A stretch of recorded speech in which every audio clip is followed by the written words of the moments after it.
today we have Iswar with us, and he's an IIM graduate, but still he wanted to be into the entrepreneurial ecosystem. So something that we don't know why, but being an engineer, he can do anything. Because I know I have a family full of engineers. So even my chachu is from IIT, so they always tell me first be an engineer, then do whatever you want to do into your life. So I guess because of that, so he's a 4x entrepreneur. So he have created four companies that I know, and I noted the name also. So right now he's working really hard with his current venture, that is the Unsolved. Before that, he founded Growy, and then it was Fodo, if I am pronouncing it right. It was Yeah, Fodo, good. and then Clubbed. So he Yeah. has founded, and he is part of four ventures where in two of them he was founder and in two of them he was co-founder. And I guess all four are working. All the other three are also working as of now. And he's like really working hard with building the community with the unsolved, his current virtual incubator kind of thing, which he's taping out from Bangalore. And I am part of one or two sessions that he have weekly where founders come, and it is more like a platform for and peer-to-peer discussion for the founders, and they were like really helpful and really good for first-time founders at least, which thinks that funding is everything, but they need to understand that it is not so. So this is this is Iswar for you all. And my first question will be again, it will come back to the academics. After IIM, why into startup ecosystem? Why entrepreneurship? Well, actually, I mean, I didn't jump right into entrepreneurship immediately. I don't think I really knew I wanted to be an entrepreneur. But then I joined a very large company. I joined ITC. IT, I ICC, I guess. Yeah. pretty much bang after my MBA. Honestly, had a great time there. Managed to launch like quite a few brands under the Sunfeast portfolio when it was very young. So actually, even there, it was kind of a entrepreneurial venture within the organization, new brand launches, all of that, right? But still, I kind of realized that in such a large organization, what you do or don't do, like if you don't do, someone else will do, Yeah. right?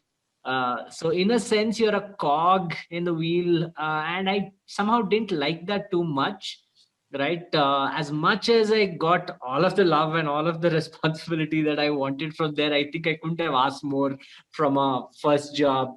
Right, got all that I wanted, but I think I was just yearning for more and more responsibility. Right, I was like, in very large organizations, you have very structured approaches to growth. Right, so you got to uh, you got to do 2 years at this level, then 3 years at the next level, then 5 years at that level, right? So I like, hey, listen, if I perform, I just want to kind of do well for myself, right? And where is that possible? It's smaller in a smaller firm. So from there, I jumped to a slightly smaller venture, right? So I jumped to a smaller venture called Spar. It was in the retail space when retail was booming. Booming. I know Right? about. Kind of figured maybe retail wasn't for me as much, and then happened to have an opportunity to jump into Mcheck, which back in the day was like Paytm, right? I mean, it was basically Paytm, but it was on Symbian phones and Nokia phones and stuff like that, right? Yeah. So when apps could not be downloaded, at least they had to come pre-installed on SIM cards and phones and stuff like that. So at that point in time, so of course they did really, really well with distribution. All of that was a really great journey joining them, the team there, all of that, and I learned a bunch, right? And immediately after that is when I think always I was trying to move into gradually more entrepreneurial positions. 2010 was when I started my first, and honestly, I haven't stopped. So yeah, so I think it's now the fourth one, and it's a decade later, and it's actually sometimes I wonder, am I crazy? Yeah, I think Yeah. answer is yes in It many it ways. it is not only you. People around you also think so.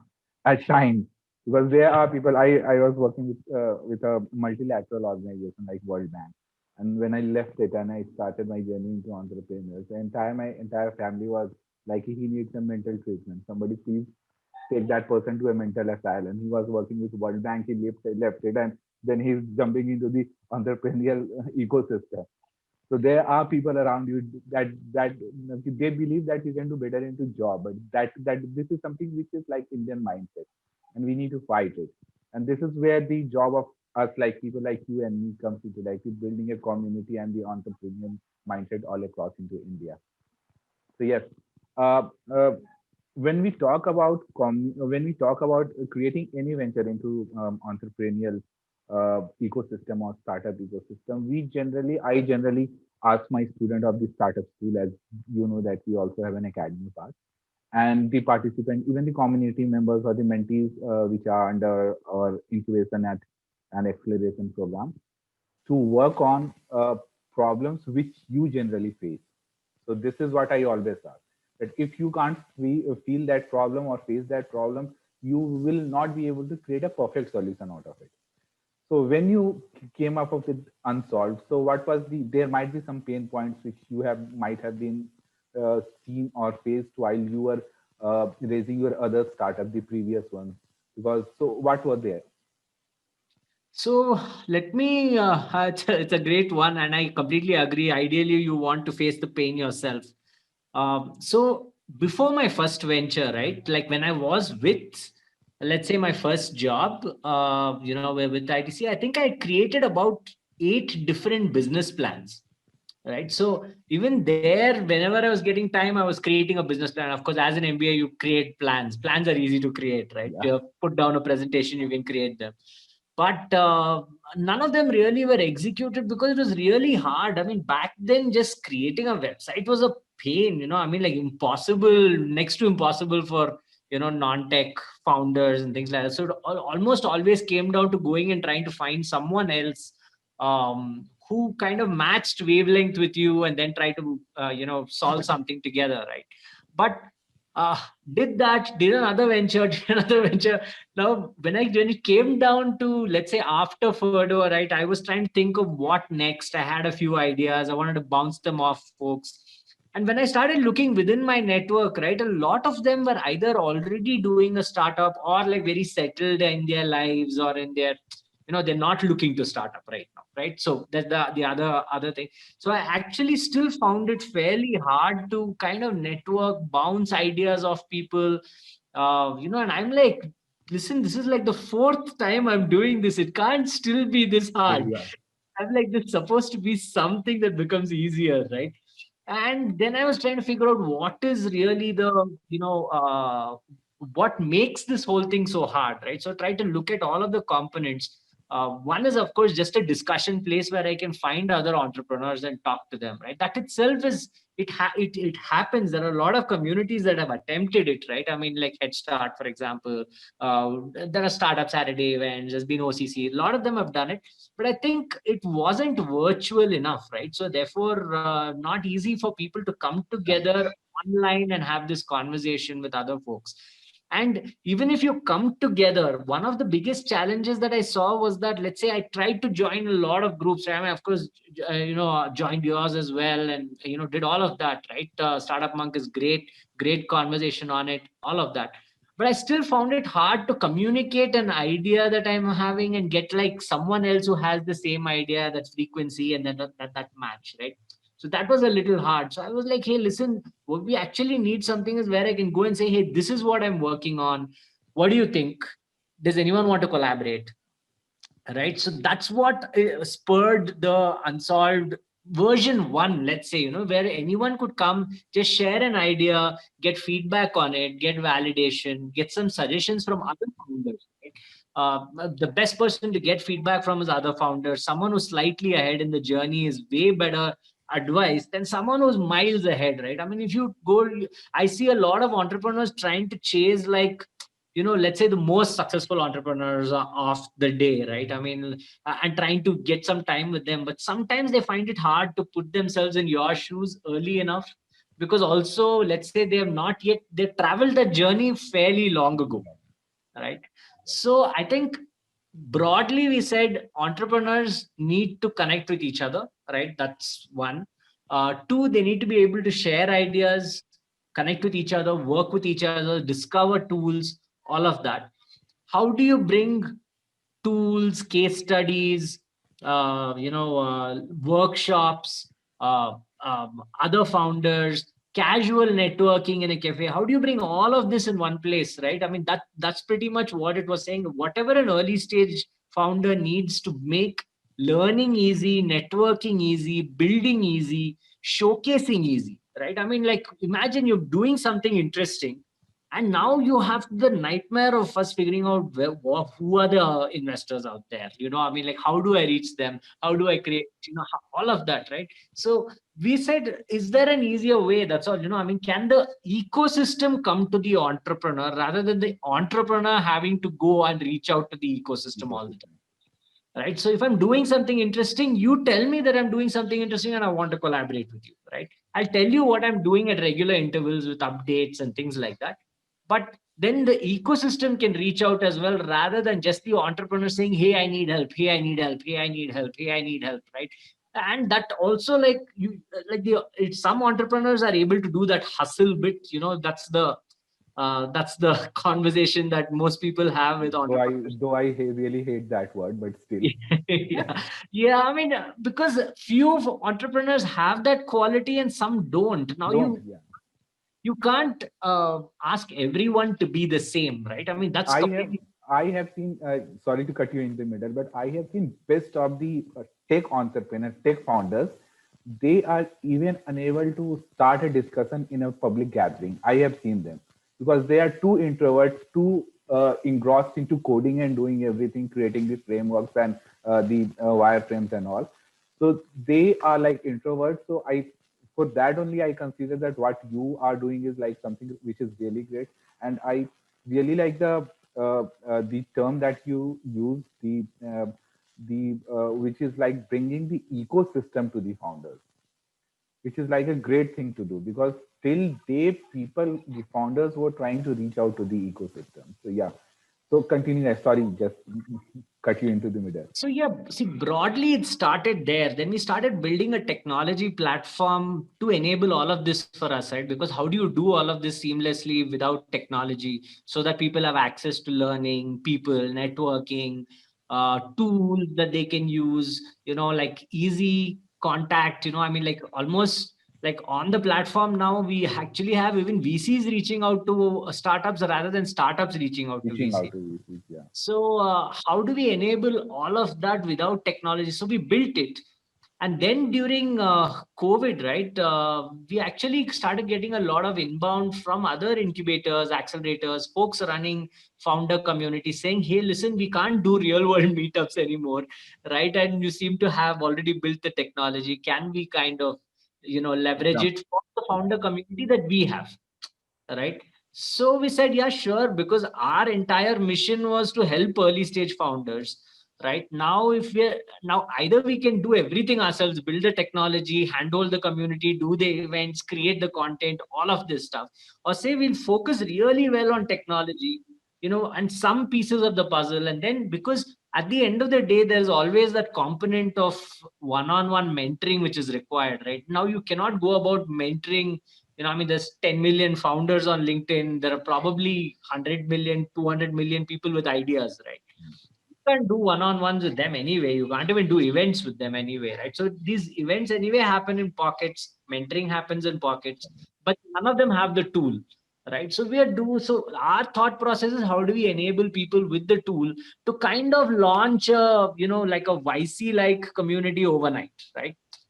So anyone can just say, click the button, I will launch courses, I will launch, a networking cafe, I will launch meetups, I will launch, investor showcase. I will launch all of these things, pretty much overnight. As long as we are powering the tech, it's possible technically. Yeah. So the thing to learn here for the first time founder is that focus on one thing first. That's true. That's true. I think you're absolutely right. But it's something that even I tell all of the early stage entrepreneurs, right? Saying, pick your customer, pick the problem. Then when I'm applying it to my own startup, suddenly I forget that myself, right? So, it's really, the problem is when you're immersed in your startup, You start seeing every problem as an opportunity. Every customer who comes with some side requirement of, hey, I need this also. Can you do this for me? Oh, this is a great use case, right, for your product. And then you get sidetracked.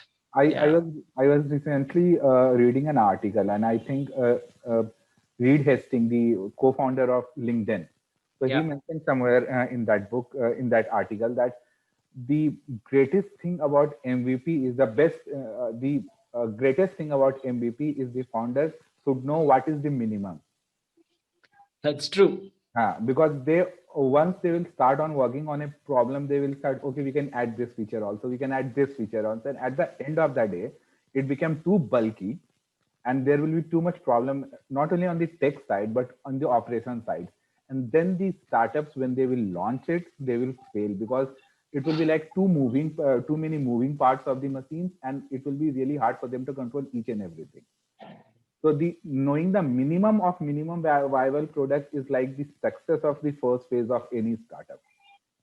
I think you're absolutely right. And the minimum varies depending on the promise that you're making, right? Yeah. Like, let's say if your promise is, I'm going to give you a better social network than Instagram, for example, right? Now, then you have to do that if that's your promise. Yeah. Right. But if you're saying, hey, I'm going to I'm going to answer any query that you have as a founder, automatically, let's say, a mentor bot. Now your MVP can actually be you on the other side, answering those questions by Googling it, right? Yeah.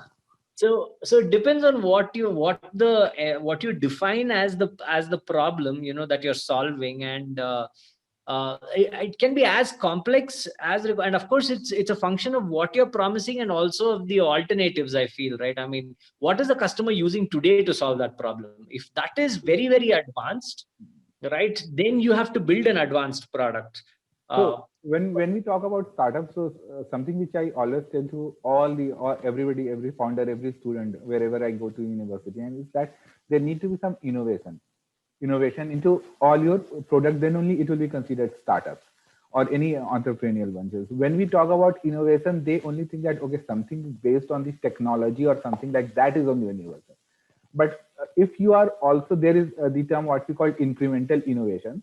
So if you are just moving one step ahead of what is already into the market is also innovation. So the founders need to understand that also, that how they can leverage and bring on the better version of something which is into the market and create an MVP around that. So what you were just talking about. So I understand what you're saying. I kind of say try not to be better and try to be different. Right. So better doesn't resonate with people as much. I mean, unless you're 10 times better, right? I mean, that's a completely different ball game.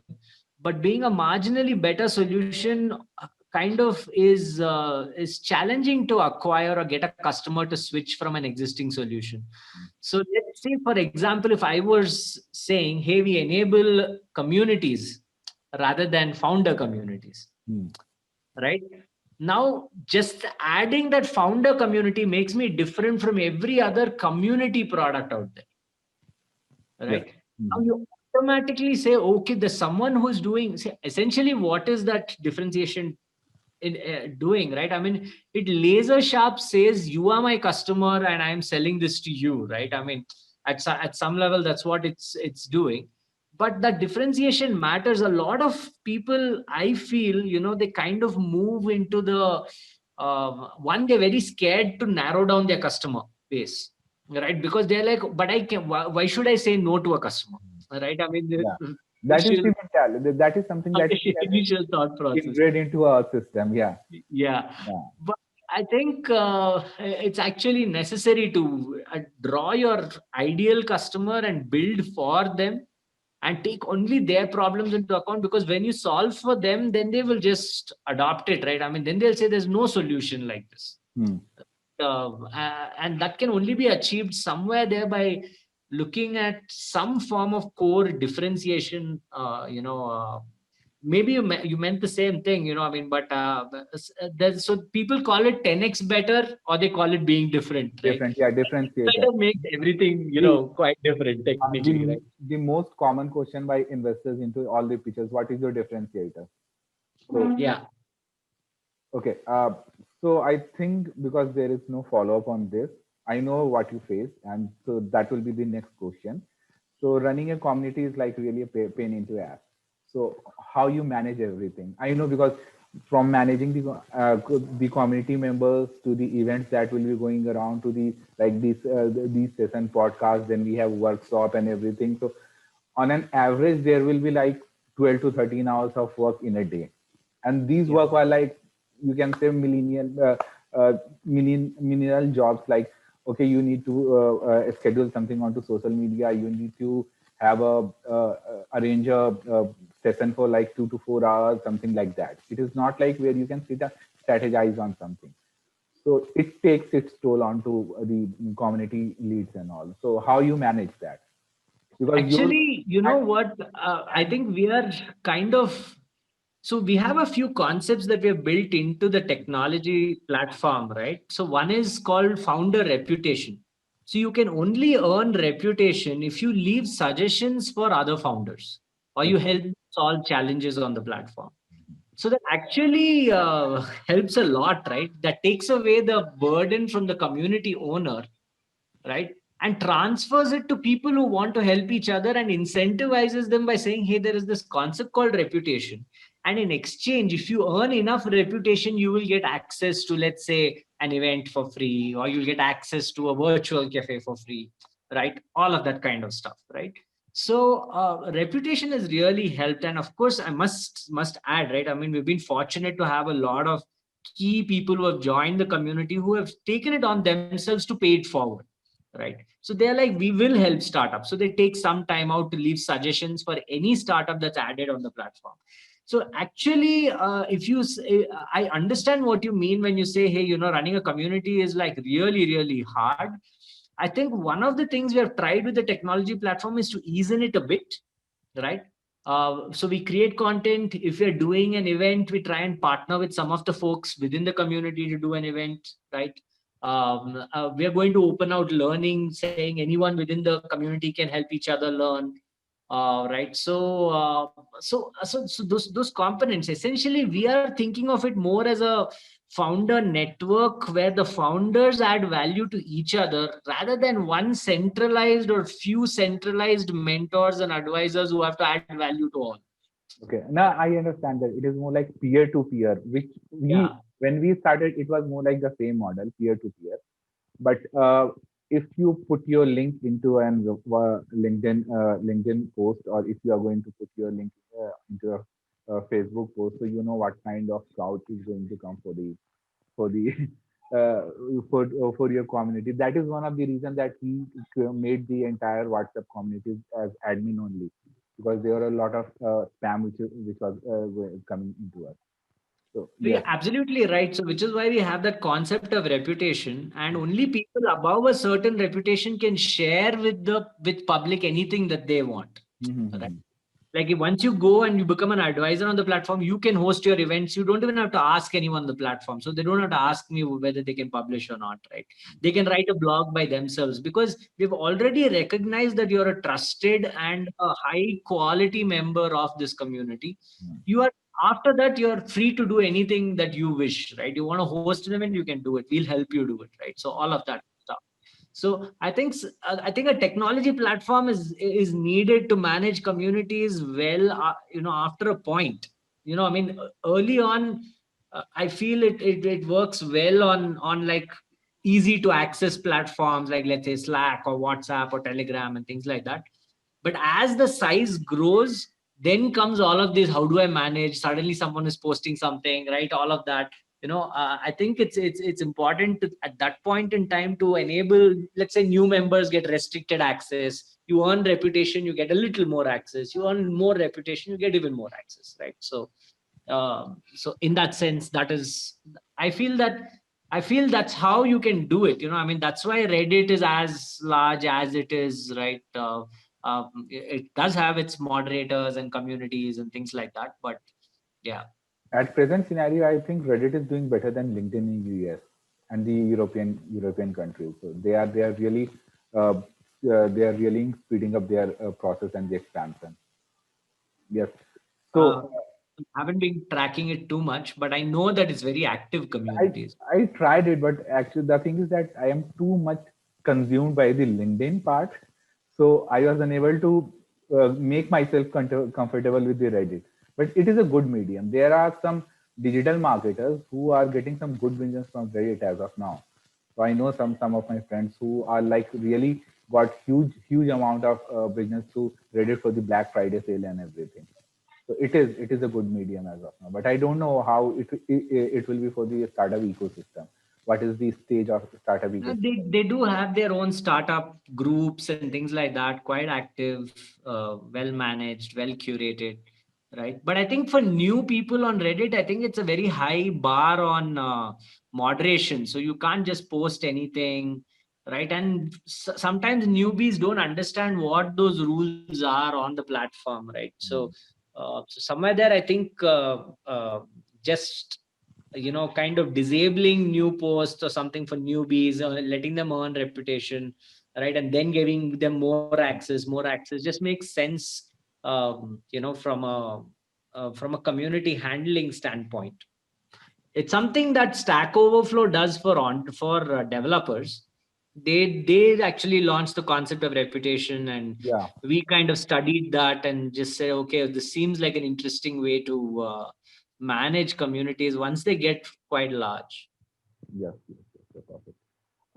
So Ethan, my next question will be about the startup ecosystem of India, which is like you can say the cherry of the eyes of the entire investor community, be it Middle East, be it China, or be it the European investors or the US investors. So, what are your views on the startup ecosystem as a whole, not from the investor point of view, not from the founder's point of view, but where do you think that you are seeing it into, like, let's say 3 years only, because nobody knows into startup ecosystem what is going to happen into 5 years. Sustainability is a myth here. So let's say 3 years. I think it's just going to keep growing, right? I mean, India is is one of the largest markets, so everyone wants to fight for just a population, right? The second thing, of course, which is very interesting, is that a lot of startups from India are now building for the world rather than just building for India, Yeah, right? So suddenly we are discovering that, let's say, with proof from the likes of Zoho, Freshdesk, and more, right? That we can build efficiently, we can build world class products, we can price them cheaper because our cost of just existing is much cheaper, right? And therefore these products get built fast, get iterated fast, all of that, and then when you launch in global markets, for them they just need a solution. They honestly couldn't care less where that solution comes from, right? And yeah, of course they need some trust indicator saying this person has been invested in, or they got some money or something like that. But we have actually found a lot of people who have I mean, it's easier, as they say, to earn a dollar than to earn a rupee. rupee. Yeah, because we were working on that framework of the money, time, and trust when it comes to buying a product. So in US, the time factor is really low, and in India, the time factor is really high. In US, the trust factor is there. In Indian market, the trust factor is not there. So it is always easy to earn a dollar. It is almost like 18x times easier to earn a dollar than to earn a rupee. So yes, Yeah, yeah, yeah. Yeah, absolutely right. I think we found that as well, right? I mean, almost really early on with our founder community, we just got, the first person who was like, who just jumped at it was someone from Silicon Valley, right? I mean, so they were like, yeah, okay, sure, done. Yeah, when can we launch? Right. So I'm like, okay, that was fast. Right. So, but quite interesting. uh, okay, perfect. And there are three things that you really want to change into startup ecosystem. This is from founders' point of perspective, because you are catering to the founders. So you might be seeing a lot of problems from the founders side. So what are the three things, like major major roadblocks, you can say, which founders are facing, and don't keep it just for the tech. I know that you are into tech domain more, but if you can also tell something about non-tech side also of the problems that founders are facing, that it will be right. See, I broadly think there are. Okay, let me try and take it one And step at a time, right? So yeah. let's say one, I think founders need to understand that the pie is huge and that they should find collaborators and not view everyone as trying to steal an idea or steal competition, or they're going to become competition and this things like that, this is something right? which I tell to my mentees, that there was a time when it was a competitive market. Today we have a collaborative market. Yeah, Start trusting people out there, what you just said, but still they yeah. think that their idea will be stolen. Yeah, so I think the answer to idea will be stolen is, will you steal this painting that you see here, or will you steal the Mona Lisa, Yeah. right? I mean, the no-brainer is you're going to steal Mona Lisa. Same way, if a person has to steal an idea, it should be $1 billion Yeah. somewhere. You know, if it's your idea and nobody's ever tried it, nobody cares, man. I mean, you don't care for this painting. Yeah, I think it looks pretty, but that's round about it. So I think that's the thought process that people should have. If you have to steal something valuable, Yeah. proven, right? Nonetheless, I think a few things. One is collaboration. Two, I don't think they use tools enough, right? So I think there are a lot of tools in today's world which can help you move very, very fast, Yeah. right? Everyone is trying to make building easy, Hmm. right? Whether it's for a non-tech founder, whether it's for a tech founder, right? All of that. People can build a lot of things beautifully, with very, very cost efficient, right? I mean, it's so cheap that you don't think about it as well, right? Otherwise you would normally have to hire someone to do stuff. The third element, of course, is that I feel, uh, join some community which can help you, right? I mean, I think whatever the community is, just and openly talk to founders who are approximately the same stage as you, and then share one, what you did and it worked. Try to figure out what they have done and worked, and see if you can learn from each other, right? So almost every conversation should be about that. How can I learn from one another, rather than view each other as, I feel the entire problem, of course, is our education system, where we are kind of, we are in a rat race always, right? I Don't have to be don't number don't one talk in about class, it. otherwise I'm number two, Hmm. right? And then when you become a founder, you realize that 9 out of 10 startups are failing, right? So that means 9 out of 10 founders are getting that F grade. Yeah. Right now, the goal is not to get to 95%. The goal is to pass, right? And now, Get the 40. until you get from 9 out of 10 fail to, let's say, 8 out of 10 fail also, right? I mean, that itself is like doubling the success rate in the founder ecosystem, right? If you just double that, imagine the amount of wealth that is created for everyone, right? So I think we all have to just kind of see it as, hey, listen, we have to win together, whatever it takes to win, because otherwise everyone is most likely to lose anyway, So right? this is something which I have seen into Shark Tank. If you the last season, I guess the last season which was on the Netflix. So Barbara, the one of the sharks.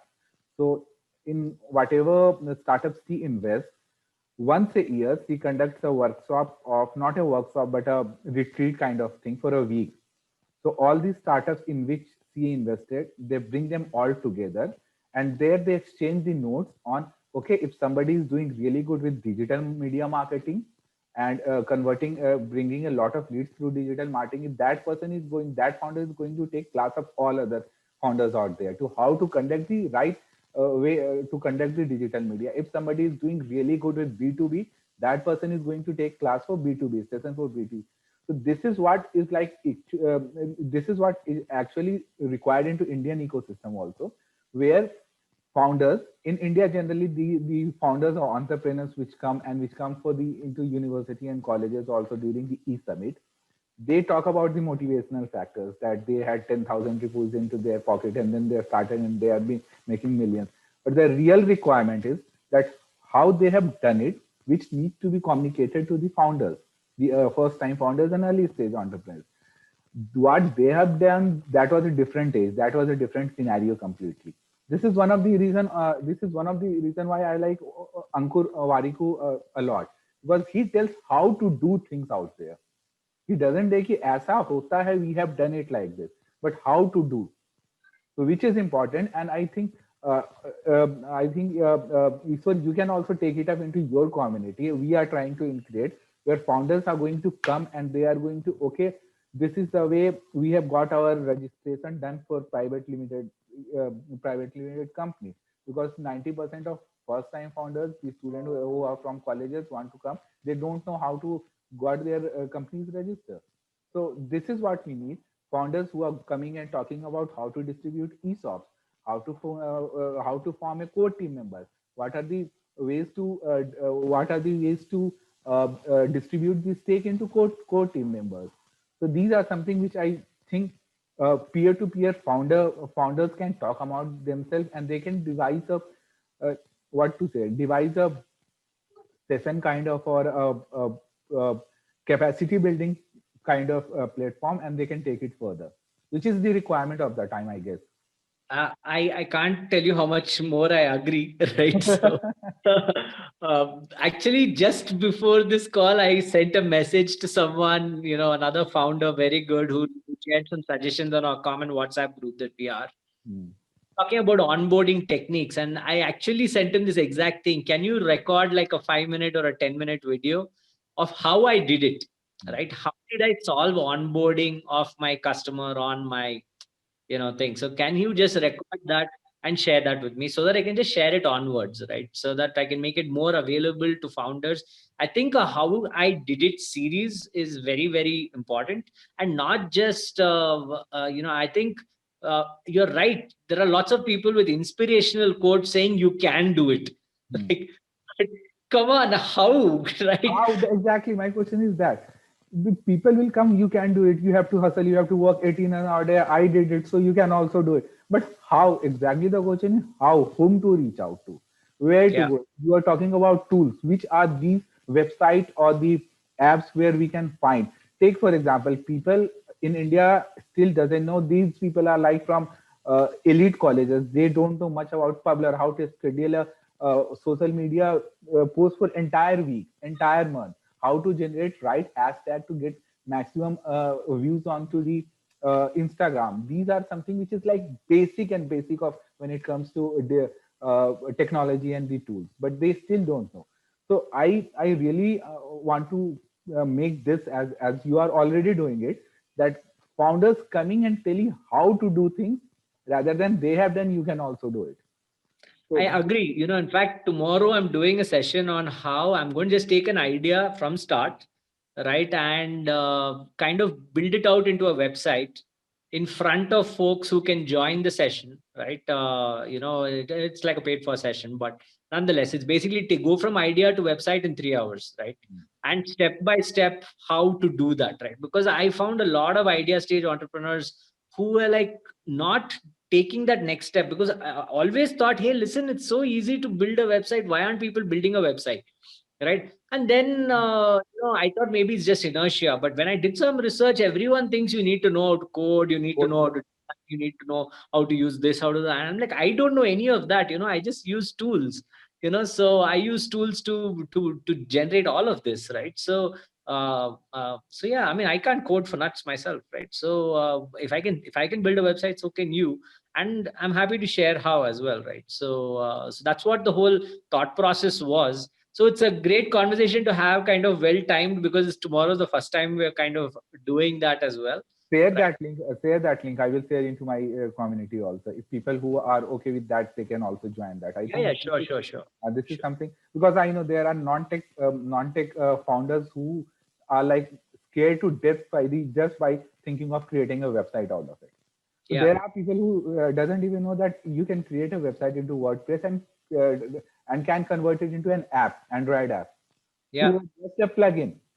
Yeah. Which you can integrate into WordPress website.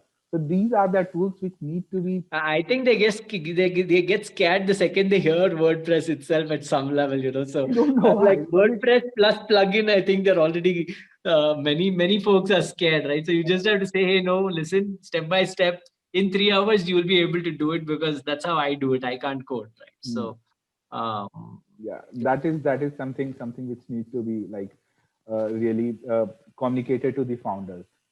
I think as you already mentioned, you have another meeting at 5, so we are left with just another 15 minutes.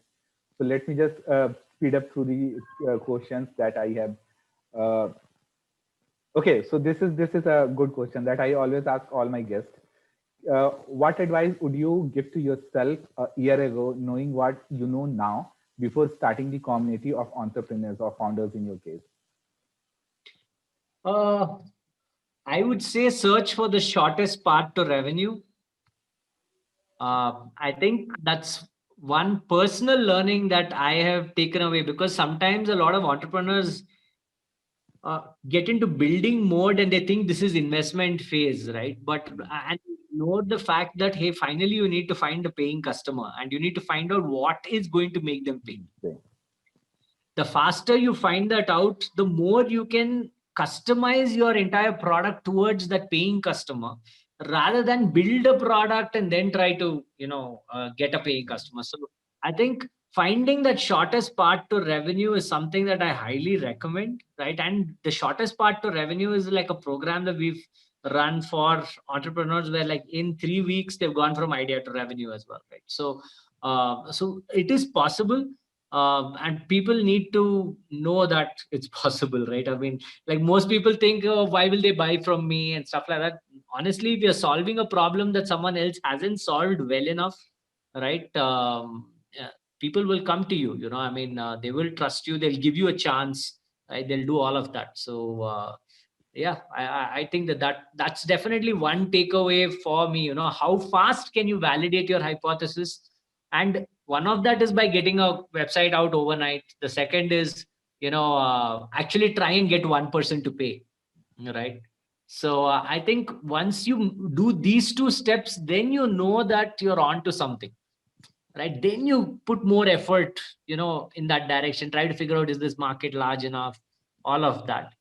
um uh, I mean, 1 year ago to me, to now, I guess that's the change. I mean, if you ask me 3-4 years ago, there are a lot more changes, right? So No, that's okay. Because in the, you can say in the rude and raw manner, I tell to my people who consult me that धंधे का मतलब पैसा होता है. So if you are creating something and expecting you, okay, after 1 year I will start generating, first let's generate traction, and after 1 year these people who are there will start paying to me. I'm like, it doesn't work like that, at least in India. yeah. In US, okay, Facebook was there, and then they start giving throwing example like Facebook was there, Instagram was there. They were not generating any money. Then I tell them, you are neither Facebook, you are neither Instagram. You are selling something, you need to generate money. And I am like really fed up with the vanity matrices that they throw around. We have 10K followers onto Instagram, so we will generate money. I'm like, that is not money. Out of those 10K, only two are going to pay you. Just find those two customers who are going to pay you. Yeah. Because Yeah. if they're not going to pay you, are not going to survive in the longer run. And Yeah. I and completely second, agree. which like really pisses me off, like they want to first create the perfect product, then only launch it into the market, then only bring it in front of the consumer, so that after that only they are going to generate money, revenue. And the problem with that is that in the process of creating the perfect product, it takes them around somewhere around 6 months to an year's time. And the problem with that is Perfect product. The perfect product is born out of iteration with the customer. It's not born in your room, right? So and I think the perfect product is a myth. You can't create a perfect. yeah. There are still flaws with Facebook. There are still flaws with Amazon. So you need to create a product which will be most probably or most possibly will be executable, and you are going to generate some revenue out of it. So you won't be able to create a perfect product out of it. So this is something which I always tell the first time founders. And spending, if what you say, that if you have created a perfect product and then launch it into the market, that means that you are already late. Somebody has created create an MVP and already launch into the market. So this Actually, just version 1 of Unsolved was so embarrassing that I was like, considering it was my fourth, uh, I mean, fourth startup, I was like, listen, this is what I'm going to preach to people, that you should launch when you're embarrassed, uh, right? And yeah, so I did the same thing. I was like super embarrassed with the with the product, but I launched it anyway because I needed to know if someone will come there and say, hey, I have this idea, I need some feedback, I want to collaborate. I need to know that someone is going to do that. no, no. If you are not embarrassed by your first product, that means you are not going into the right direction. So yeah, that is something. So founders also need to understand they need to come up with the product, uh, what we call MVP or the prototype or whatever, which is solving at least the problem that which they have validated the idea against. If it is solving that problem, come up with into the market, and over a period of time, using the lean startup strategy, they can always work over it and make it a better product into the future. So this is something which founders should do. And yes, and okay, I think Iswar, this will be the last question because again, 10 minutes. You have a meeting next at 5, and I will also like to have you like over after every 15 days where we can have joint sessions and all for the founders. So Sure. the next and the last question for this session will be. Uh, I know, and I think you also face this problem that there are some founders which are not ready to hear whatever you say. They are like uh, what I say that don't marry your ideas. Keep your idea like a girlfriend, and don't marry, because once you will marry to your idea, then whatever other people will be telling to you, you find it like absurd because you have already married to that idea. Nobody says that that his wife is like not good, so they are not going to change it. So there are founders which are not ready to hear a single thing about their ideas. So how you deal with them? Because there are, I know. Um, if someone's not willing to listen, it's really hard, to be honest. Right? I think we try to tell them the same thing, right? I mean, we actually say marry the problem, don't marry the solution, right? Because if you marry the problem, then that's easier, because then you're not saying it's my solution, this is how I want to solve it, right? You're just saying this problem is there, it has to be solved. I have a hypothesis that this solution is going to be great, but it's not the only way to solve the problem, right? I mean, there are always like 100 different ways to solve any problem out there. So finding the right solution is a part of the journey for an entrepreneur. So as long as you have that mindset of I'm here to find the solution, to get validation, to see all of that, I think you will be I think the entrepreneur is much better off, right? It does help that on our platform itself, the first thing that you get is questions and suggestions and things like that. So it's not so we don't treat, let's say, our Unsolved as a pitching platform, because even though the founder can come and add a video of what they do, they can add like tell you, they can say what's the customer, who's the problem, what's the opportunity, all of that. Nobody on the platform will treat it like, okay, this is the pitch, because as soon as you're pitching, you are selling. Selling. Yeah. If you're selling, you have, everyone will tell you as a salesman, you have to be very confident of what you're selling, right? Now this is the mindset that needs to change, saying of course there's a time to sell and there's a time to kind of get feedback, learn, iterate, all of that. So when you're in a founder community, the time is to learn, validate, feedback, collaborate, all of that. You go in front of an investor or a customer, you pitch, right? But even when you're in front of a customer or an investor, you should still be open that they'll give you some feedback, they will say no for a certain reason, right? And now instead of defending it, hear that, internalize it, and see if there is something fundamentally that you need to change. Yeah. But if the person is in that mode that saying, hey, I have a great idea, I don't think anyone can do anything apart from telling him, hey, listen, yeah, just keep an open mind. So when we do the weekly brainstorm sessions, right, the first thing that I say is this is not a pitch, right? keep an open mind. All sorts of suggestions will come. Your job is not to defend what your product is. Your job is to take the suggestions and determine whether any of them are useful for you.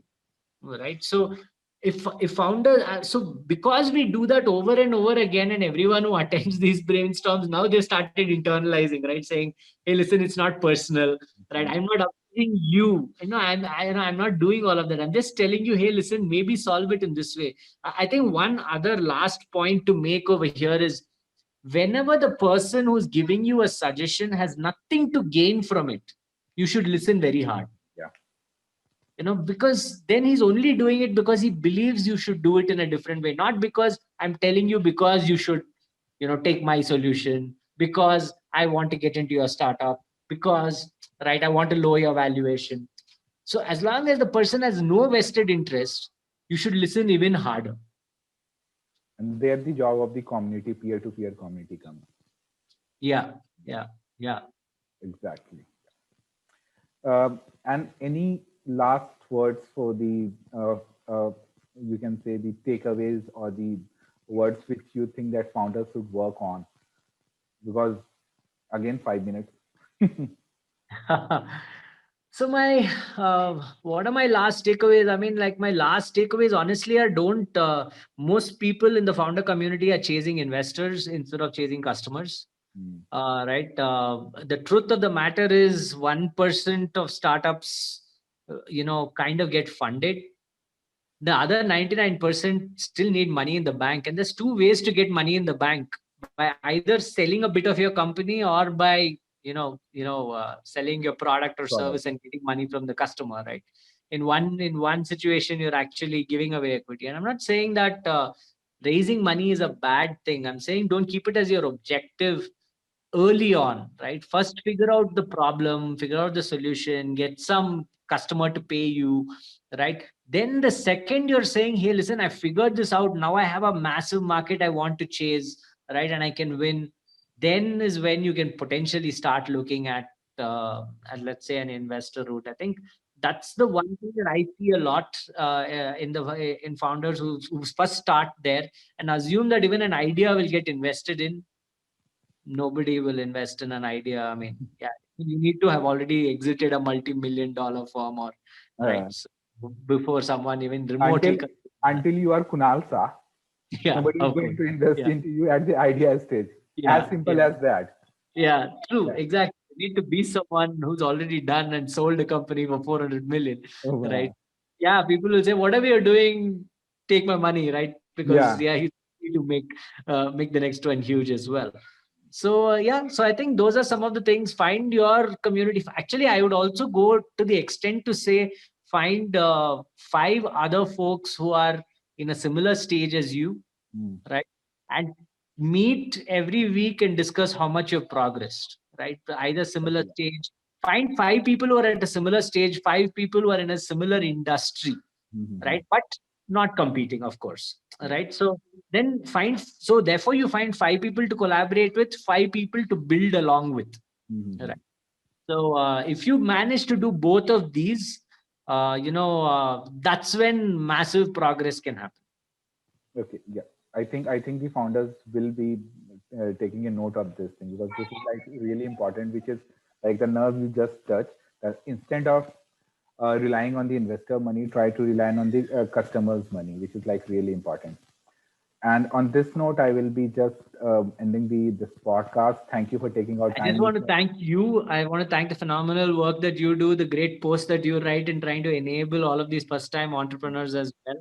I love reading them, and thank you for having me here. And I wish everyone who is watching this like a lot of success. Find your niche, get your first customer, go big, do all of that you always wanted to do, right? We wish you all of you that. Okay. Thank you for Iswa for coming with us on this journey. Thank you. Thank you. Bye-bye. Perfect. Bye-bye.